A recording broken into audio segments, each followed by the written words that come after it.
Hi friends, welcome back to Miss Little Void. Today we're stepping into the final chapter of digging. It's been a long road, full of secrets, longing, and moments that broke our hearts as much as they healed them. And now, it all comes together here. So sit back, breathe in, and let's finish this story together. For 5 days, Jenny disappeared from the map. She wandered along empty train platforms and sat for hours near a bus station with her phone turned off in her pocket. Every time she reached for it, her hands trembled. She wanted to go back, but she didn't know what Samara would say. She wasn't sure if Samara would ever want to see her again, or if she deserved to be seen. It was Saturday evening. The rain had just passed. Samara stood by the window, her arms wrapped around herself as if that could somehow keep her heart from falling apart. The wind carried the scent of wet earth. Her living room was dim, soft jazz playing low, the kind that made silence feel lonelier. She closed her eyes, and all she could see was Jenny, laughing quietly in the cafeteria, tucking her hair behind her ear during meetings. Those rare moments when her eyes softened, and she let something real show through.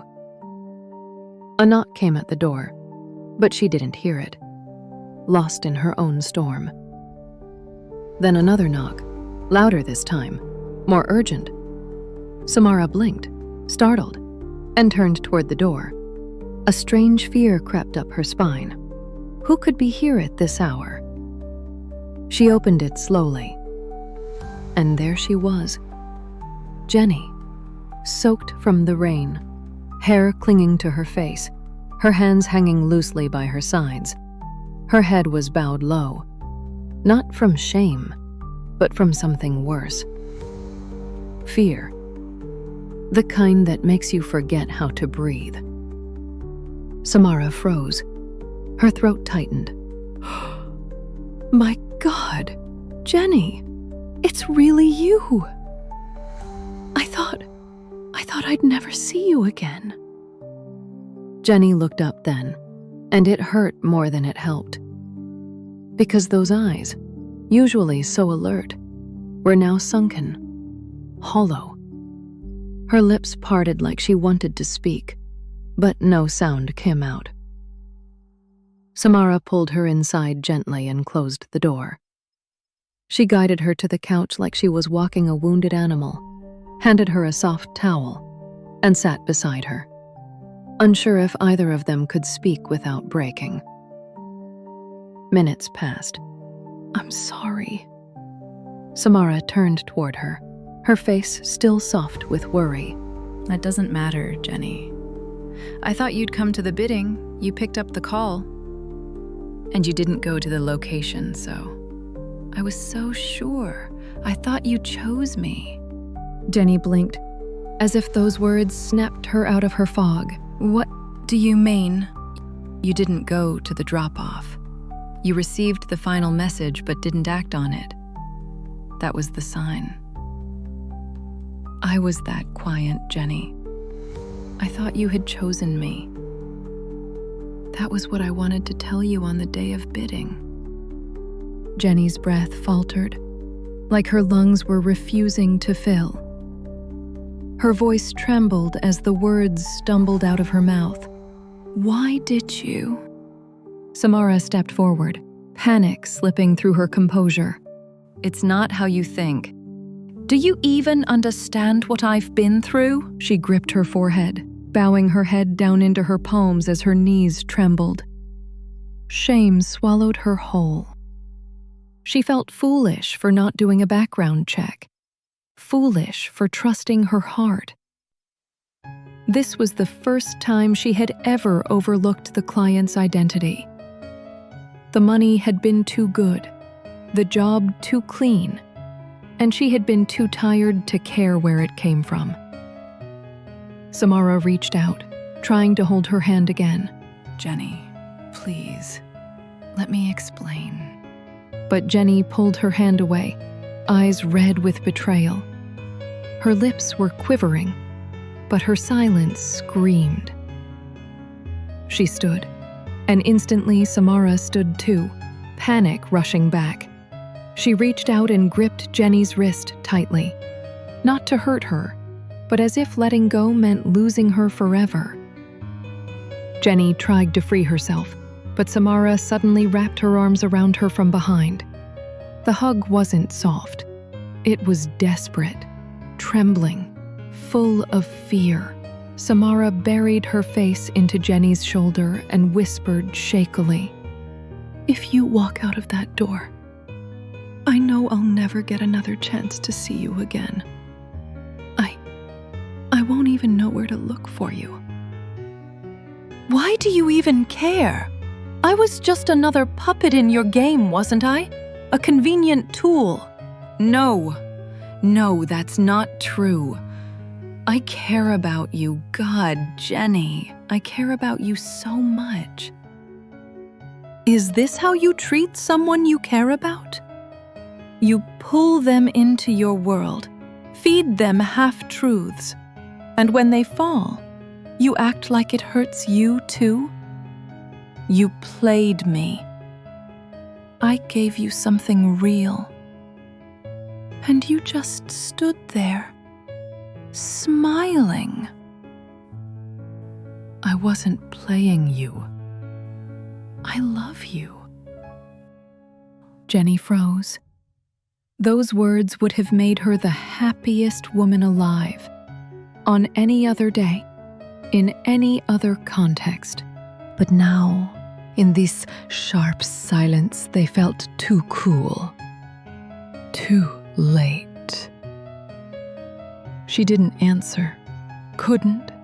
Her body gave in before her mind did, and she collapsed onto the couch, face buried in her palms, like her soul had been torn.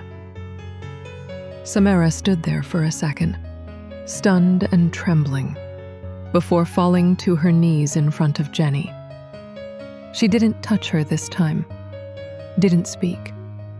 She simply stayed there, her chest caving in, watching the woman she loved cry with a pain that mirrored her own. Minutes passed like years. The room had gone quiet except for the rain ticking gently against the windows, as if the sky itself was listening to their silence. Jenny sat curled into herself, hands trembling, eyes wet and lost in a fog of disbelief. Then, through her shaking sobs, she finally whispered, her voice barely audible over the storm in her chest. "If you really loved me, why did you do this?" Samara inhaled deeply, like she'd been waiting for this question all her life. "I knew about you, even before I ever texted you as Sunny." Jenny slowly lifted her head, confused, her eyes searching Samara's face for some sign of truth or of betrayal. She wasn't sure. "Tara, she was my cousin. You helped her. 4 years ago, she was blackmailed. Some coward tried to destroy her life with leaked photos. She didn't know where to go or whom to trust. Then she found you. You didn't just fix it. You saved her. You didn't even take a single rupee in return." Jenny's body stiffened. That memory had been buried under hundreds of missions, faceless names and fragile outcomes. But Tara, yes, she remembered, a scared girl who cried the whole time and left behind a small thank you note written in trembling ink. "I was there when Tara got her life back. We both admired you, talked about how fearless and kind you were. But while she moved on, I couldn't. I became obsessed with knowing the girl behind the name. I searched for years, but all I ever found was your website. No photos, No address. Just a ghost. Jenny's lips parted, but she didn't speak. Her heart was pounding so loudly it muffled everything else. Samara lowered her eyes, her voice breaking. And then, my world shattered. My parents died in a car accident. I took over the company. The responsibilities drowned me. I had no time to think of dreams or ghosts anymore. She paused, her fingers nervously locking together before gently reaching out toward Jenny again. But one night, when I couldn't sleep, I opened your website again. And somehow it all came back. Everything I had buried. I wanted to find you. Not the spy, but you. So approached you as a client. And when you said you would join the company and collect details, I was waiting for you to meet. So many people joined our company at that moment, so I didn't know who Sunny was. You kept your face low, kept your words minimal. But when I received the first report, I had a gut feeling. I needed to be sure. So I played along. I intentionally told you to become closer to Samara to get actual details. The kitchen? You knew me? No, that was a pure accident.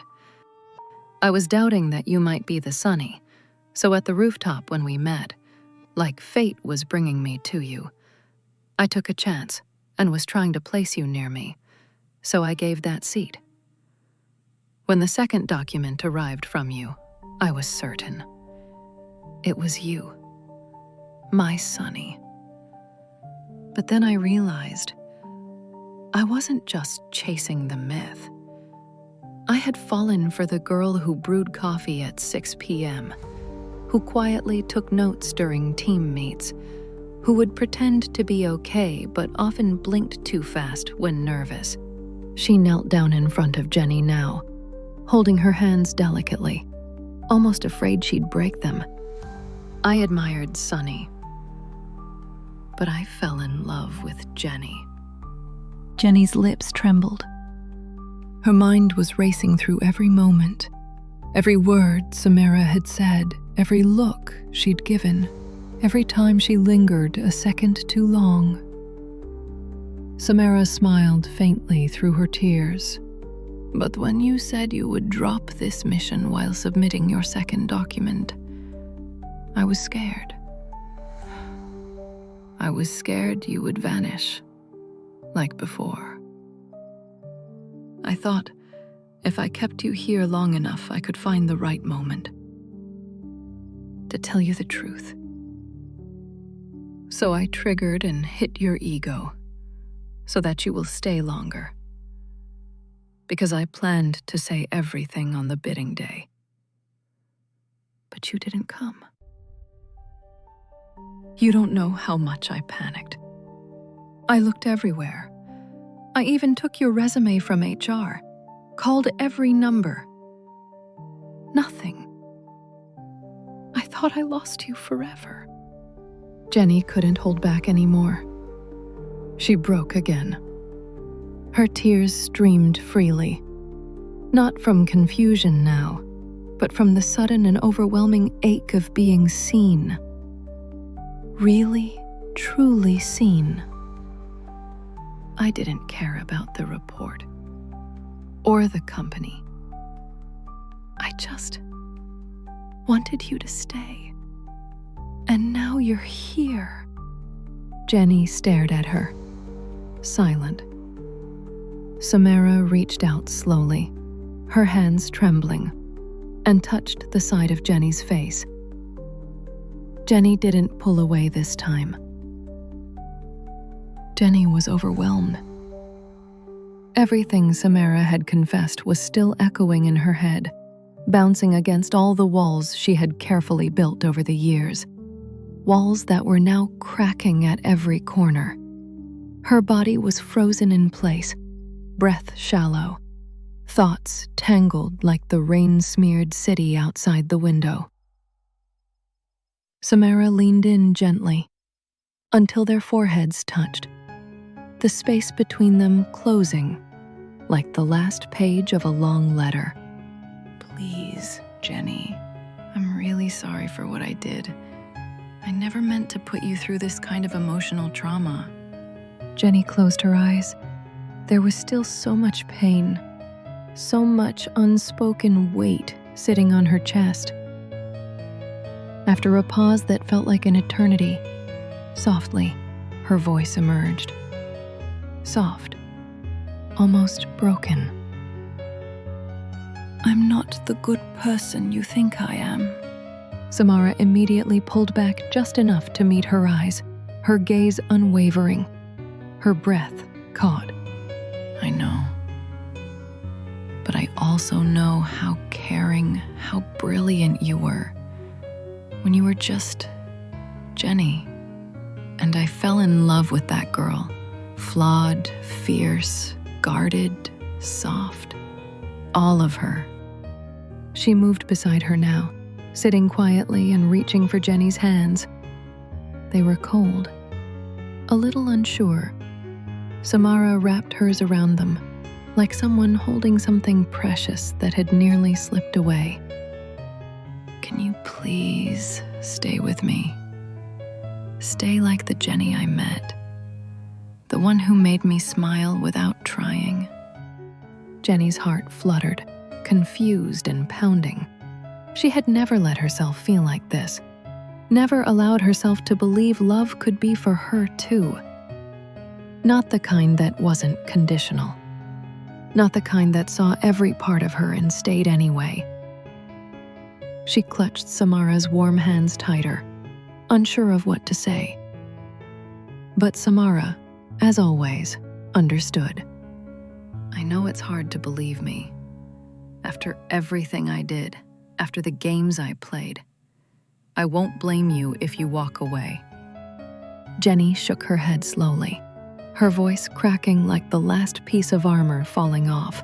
I believe you. But I've never been in love, Samara. I don't even know if I know how. And I'm scared. Samara leaned in again, this time not to plead, but to promise. She placed her hand gently on Jenny's cheek, her thumb brushing away a stray tear. Their eyes locked, one searching, the other surrendering. Then let me love you. Let me be the one who stays. I will never leave you alone. Not until death takes me away from you. And something inside Jenny melted. The fear, the confusion, the years of loneliness, all slipped away in that moment, as if her soul had finally been held by the one person it had been waiting for. She smiled. That soft, rare smile Samara had only seen in glimpses. Samara couldn't take it anymore. The composure she had fought so hard to keep shattered. She leaned forward, slowly, almost reverently, and pressed her lips to Jenny's in a kiss that didn't rush or demand. It was quiet, real, healing. The kiss lingered like a secret finally spoken aloud. Jenny leaned back against the couch, eyes closed, lids still tingling from the warmth they had just shared. Samara rested beside her, fingers laced gently with hers, as if holding on to something fragile, something she never wanted to lose. The rain outside had softened into a misty hush. They sat in silence, not the awkward kind, but the kind that wraps itself around two people who don't need words for a while. Then Samara turned slightly, eyes narrowing with a curious grin. She tilted her head and asked, half playfully, half cautiously, By the way, what's your real name? Jenny opened her eyes, surprised for a moment. Then she let out a breath, half a chuckle, half a release. Her smile was faint, but it was real. I don't have a last name. Grew up alone. No family, no records worth remembering. Samara's expression sobered, but her hand only gripped Jenny's tighter. Jenny turned her head and looked at her, calm now, like she was finally stepping out of the shadow she had lived in for years. First name's Karina. Karina. That name suits you. It sounds like starlight. You're being poetic again. You bring that out in me, Karina. For a moment, Karina let herself savor that. Her name is in someone's mouth. Not a code name, not a cover. Just her. And in Samara's voice, it didn't sound like a burden. It sounded like a beginning. Then Samara chuckled softly, nuzzling against Jenny's neck. Do you know, I imagined kissing you like this 100 times, but I never imagined you'd actually let me. That makes two of us. I never thought I'd stay either. Samara's hand lingered against Karina's cheek, her thumb tracing gently across the curve of her lips. She leaned in slowly, pausing just a breath away. And in a voice that trembled with both fear and longing, she whispered, Do you want me to stop? Jenny looked at her. That girl with fire in her heart and warmth in her eyes. No. Samara's lips curved into a smile, tender and slow, and she leaned in again. This time the kiss deepened, more certain, more vulnerable. Jenny responded, her arms slipping around Samara's back as their bodies gently pressed together, lost in that shared moment that didn't need anything else. No missions, no secrets, no pain. Only them. And when they finally broke apart, breathless and blushing, Samara tucked a strand of hair behind Jenny's ear and whispered against her skin. You're home now. Jenny closed her eyes, and for the first time in a very, very long while, she believed it. And that's the end of Digging. Thank you for walking beside Jenny and Samara through every secret, every heartbreak, and every fragile moment of love. This story has meant so much to me, and I hope it stayed with you too. Don't forget to subscribe because a new story is already waiting to begin. Until then, keep a little space in your heart for wonder. See you in the next one.